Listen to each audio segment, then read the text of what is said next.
Hi, I'm Whitney Ferguson, and I am doing a leadership book review over The End of Leadership by Barbara Kellerman. Kellerman is the James McGregor Burns Lecturer in Public Leadership at Harvard University's John F. Kennedy's School of Government.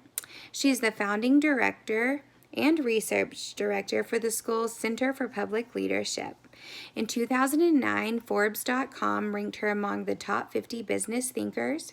In 2008 and 2009, she was in the top 15 of 100 Best Minds in Leadership, nominated by Leadership Excellence.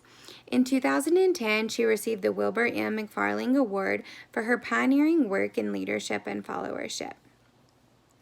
Although this book may be of use to anyone interested in leadership, it is geared towards Kellerman's industry colleagues during a time of crisis in business and government surrounding leadership. According to Kellerman, The End of Leadership tells two tales, the first about change and how the balance of power has shifted between leaders and followers, and the second tale probes the question around the industry itself of does the industry do what it claims to do of grow leaders. Strengths and weaknesses for this book.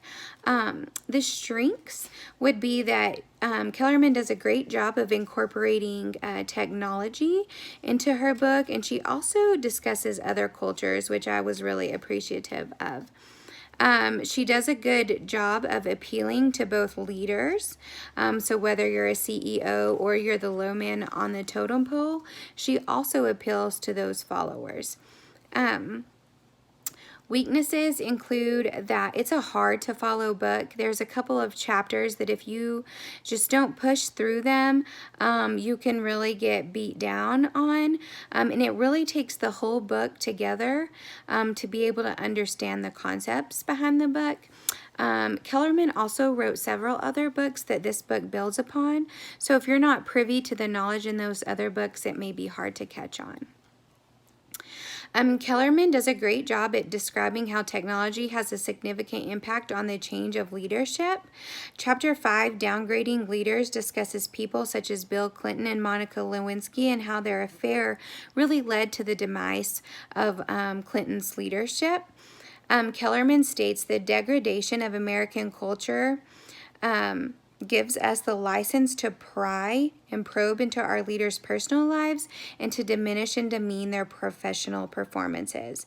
This chapter is almost a Debbie Downer, making you really have to push through to the next chapter, which talks about the upgrading of followers. In the next chapter, that's where we are really shown how followers have become just as important as leaders, and now there is a shared power between the two entities. The next objective is if the industry itself really builds leaders. Harvard, in particular, is relentless on its attention to leadership, and the different schools within Harvard, how their mission, each of them acknowledge leadership and how they are building leaders. Kellerman states that there is an apparent contagious obsession with leadership that smacks more of a followership than anything else. This is comical, but very true.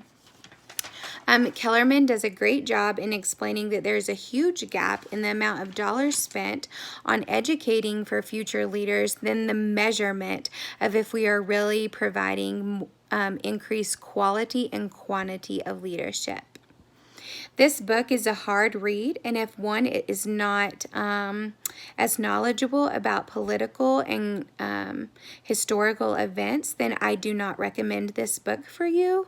I do not recommend this book if you have not read other leadership books, just because this really dives deeper into a look at leadership and builds upon the foundation and knowledge already set in leadership. Thank you.